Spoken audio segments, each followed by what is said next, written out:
आदर्श शिक्षण संस्थान में आपका हार्दिक स्वागत एवं अभिनंदन। आज हम कक्षा 9वीं की पुस्तक moments supplementary reader in English for class 9th के अध्याय 1 द लॉस्ट चाइल्ड का अध्ययन करेंगे।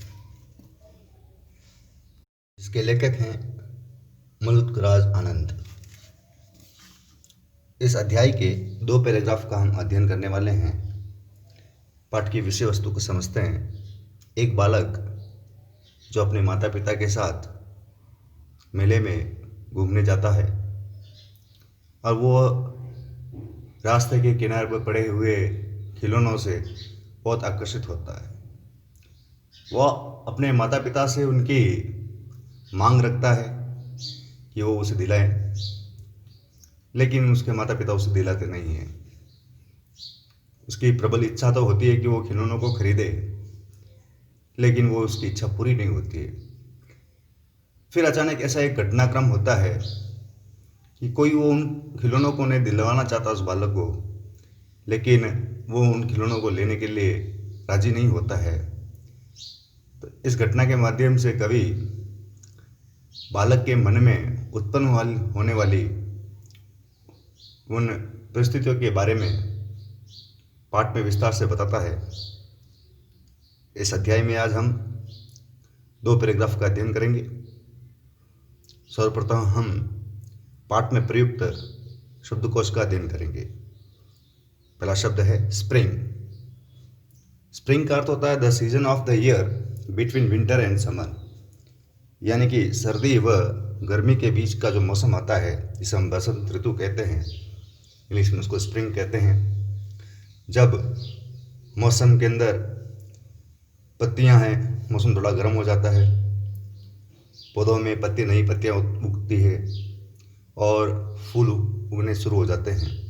आपने देखा ही होगा बसंत ऋतु में फलों पर, पेड़ों पर नई पत्तियां उगती है, पुष्प उगते हैं। दूसरा शब्द है विंट्री शेड्स। विंट्री शेड का तात्पर्य यहाँ पर है the season is changing from winter to spring. सर्दी से जो मौसम है वो स्प्रिंग की तरफ जाता है, यानी कि बसंत ऋतु की जाता है। यानी कि सर्दी का जो मौसम का जो प्रभाव है और आने वाला मौसम गर्मी, इन दोनों का जो मिक्सचर मौसम होता है, तो उसके प्रभावों को हम विंट्री शेड्स कहते हैं। नैरो का अर्थ होता है, तीसरा शब्द है नैरो, जिसका अर्थ होता है संकीर्ण, तंग, जिसको हम टाइट भी कह सकते हैं, स्ट्रेट भी कह सकते हैं। लेन का अर्थ होता है स्ट्रीट, गली। एलाई नैरो पाथ, यानी कि पतला रास्ता, उसको हम लेन कहते हैं। अगला शब्द है इमर्ज। इमर्ज का अर्थ होता है उभरना, यानी कि बाहर आना, प्रकट होना। जैसे स्प्रिंग उछल कर बाहर आती है, वैसे कोई चीज़ अचानक उभर कर सामने आती है, उसको हम इमर्ज यानी कि कम आउट, उभरना, इसका अर्थ होता है। अगला शब्द है गैली। गैली का अर्थ होता है सुखपूर्वक, यानी कि आनंद से। इंग्लिश में कहें तो with pleasure, joyously, gladly, pleasantly. फिर अगला शब्द है क्लेड। क्ले शब्द से वर्ब फॉर्म है क्ले, इसकी सेकेंड और थर्ड फॉर्म होती है क्लेड। क्लेड का अर्थ होता है ढका हुआ होना या किसी का आवरण जुड़ा हुआ होना उसके ऊपर, यानी कि किसी चीज़ से आच्छादित होना। अगला शब्द है ह्यूमैनिटी।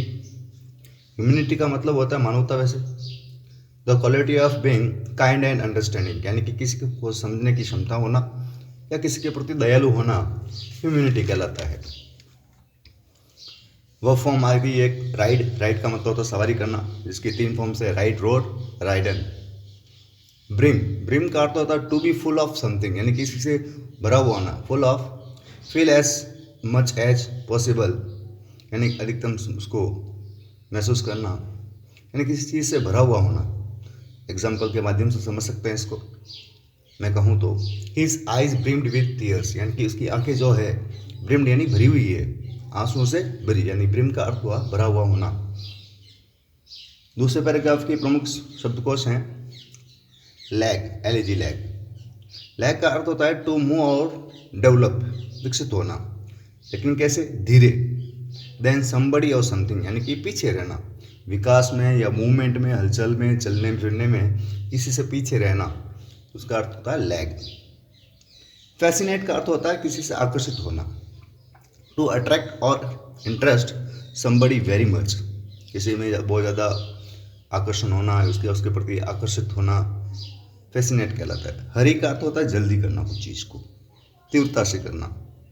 द नीड और wish to do something quickly, या तो किसी कार्य को करने की जरूरत है या इच्छा है उसको तेज गति से करना, तो उसको हम कहेंगे हरी। ओबीडियंट का अर्थ होता है आज्ञाकारी होना, इसका विलोम होता है डिसओबीडियंट।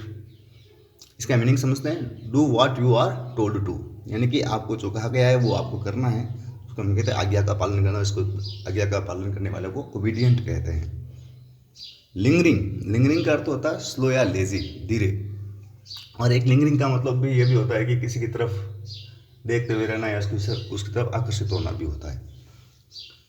रिसीडिंग का अर्थ होता है to move away and begin to disappear, यानी दूर हो जाना, ओझल हो जाना आंखों से, यानी कि धीरे धीरे दूर जाना। जैसे जैसे चीज़ दूर जाती है हमसे तो स्वाभाविक है अभी वो चीज़ हमें दिखाई देना बंद हो जाएगी। सप्रेस का अर्थ होता है दबाना, किसी चीज़ को दबाना, कुचलना, उसको रोकना। डिप्रेस भी कह सकते हैं, कंप्रेस कह सकते हैं, स्टॉप कह सकते हैं। और कुचलना का अर्थ होता है ग्राइंड कर देना या ट्रोटल करना। इवन दो को हम आल दो भी कह सकते हैं, यानी कि इसका अर्थ होता है यद्यपि या हालांकि। रिफ्यूजल का अर्थ होता है इनकार करना, द एक्ट ऑफ डिनाइंग, यानी कि नकारना। इसका ऑपोजिट होता है, जैसे रिफ्यूज कर दिया यानी इनकार कर दिया, तो इसका ऑपोजिट होगा ग्रांट, अप्रूवल, अलाउंस। अगला शब्द है टायरेंट। टायरेंट का मतलब होता है तानाशाह, जो किसी की बात को मानता नहीं है, स्वीकार नहीं करता किसी को, उसको हम कहते हैं टायरेंट। यानी डिटेक्टर, यानी उत्पीड़न करना, ऑपेसर। मेल्ट एक वर्ब है, इसका अर्थ होता है पिघलना, द्रवित होना। रिलेंट कह सकते हैं, डी लिक्वेंस भी कह सकते हैं इसको हम। टेंडर का अर्थ होता है प्रस्ताव या निविदा, ऑफर, प्रपोजल। स्वीप का मतलब होता है बहना या झाड़ू लगाना। वैसे स्वीप की सेकंड फॉर्म स्वीप, स्वैप्ड। इसका अर्थ होता है बहना या निकालना, स्प्रेड होना, एक्सपेंड होना, स्ट्रेच होना, इसके प्रमुख अर्थ होते हैं। आइए पाठ का पंक्ति दर पंक्ति अध्ययन करते हैं। आप चित्र में देख सकते हैं कि मेले का दृश्य है। एक बच्चा जिसका हाथ उसकी माँ ने पकड़ा हुआ है, माँ के पास पिताजी खड़े हैं। बच्चा का ध्यान माता पिता की तरफ न होकर मेले के अन्य दृश्यों की तरफ होता है। चलिए पंक्तियों को पढ़ते हैं। It was the festival of spring, यह बसंत ऋतु का उत्सव था। From the wintry shades of narrow lanes and alleys emerged a gaily clad humanity. बसंत ऋतु के प्रभावों ने वहाँ की गलियों में मनुष्यों में वो उसका प्रभाव दिखाई दे रहा था। सम वॉक्ड, कुछ चल रहे थे। Some rode on horses and other sets, कुछ घोड़ों पर सवारी कर रहे थे और कुछ बैठे हुए थे। बीइंग कैरिड इन बाम्बू, जो बैठे हुए लोग थे बाम्बू से बने हुए जो दोनों तरफ डाले लगे हुए होते हैं उसमें बैठ कर जा रहे थे। एंड बुल्लक कार्ट्स, और कुछ बैलगाड़ियों में। One little boy run between his father's leg brimming over with life and laughter. एक बालक जो अपने पिता के पैरों के बीच में से होता हुआ बड़ी ही खुशी से इधर उधर जीवन से भरा हुआ भाग दौड़ कर रहा था। उसकी इस उछल कूद में उत्साह और जीवंतता भरी हुई थी। कम चाइल्ड कम कॉल्ड हिज पेरेंट्स, तभी उसके माता पिता ने आवाज़ लगाई, बच्चे आइए, आओ आओ। एज ही लैग्ड बिहाइंड, जैसे वो पीछे रहा बालक तो उसके माता पिता ने उसको आवाज़ लगाई। Fascinate by the toys in the shop that line the way, वह उन खिलौने से आकर्षित हुआ जो रास्ते के किनारे पर दोनों तरफ लगे हुए थे, बिछे हुए थे। आपने मेलों में देखा ही होगा कि रास्ते के आसपास खिलौनों की दुकानें लगी हुई होती है, तो बालक उनसे बहुत आकर्षित होता है, उनकी तरफ दौड़ता है, देखता है उनको। ही हरीड टूवर्ड हिज पेरेंट, वो तेज गति से अपने माता पिता की तरफ गया। His feet obedient to their call, वो माता पिता का बड़ा आज्ञाकारी था, इसलिए वो दौड़कर उनकी तरफ चल पड़ा। His eyes still lingering on the receding toys, वो बालक जो है उसकी जो आंखें हैं अभी भी उनको ताक रही थी, जो रास्ते के किनारे पर बिछे हुए थे खिलौने। As he came to where they had stopped, जैसे ही वो वहाँ आया जहाँ उसके माता पिता टू वेट फॉर हिम, उसके लिए रुके हुए थे। He could not suppress the desire of his heart, वह अपने हृदय में उत्पन्न होने वाली इच्छाओं को दबा नहीं पाया। Even though he will know the old cold stare of refusal in their eyes, जबकि वो जानता था, यद्यपि वो जानता था कि उसके जो माता पिता हैं वो वही रूखा, वही पुरानी आदत कि उसकी इच्छाओं को दबा दिया जाएगा, रिफ्यूज़ कर दिया जाएगा, इनकार कर दिया जाएगा। फिर भी वो बालक उनसे कहता है, आई वॉन्ट दैट टॉय, ही प्लीडिड, वो विनय करता है, अनुनय करता है कि मुझे वो खिलौना चाहिए। His father looked at him, उसके पिता ने उसकी तरफ देखा। रेड आइड, आंखें लाल करते हुए देखा। इन हिज फैमिलियर टायरेंट वे, उसी तानाशाह अंदाज में जो वो पहले भी ऐसा करते थे। His mother melt by the free spirit of the day was tender and giving him her finger to hold, उसकी माता उस वातावरण के से प्रभावित थी क्यों बसंत का ऋतु था। उसकी माता का हृदय पिघल जाता है। वह अपने बच्चे की तरफ, बालक की तरफ अंगुली करते हुए कहती है, look child, what is before you, देखो बच्चों तुम्हारे सामने क्या है।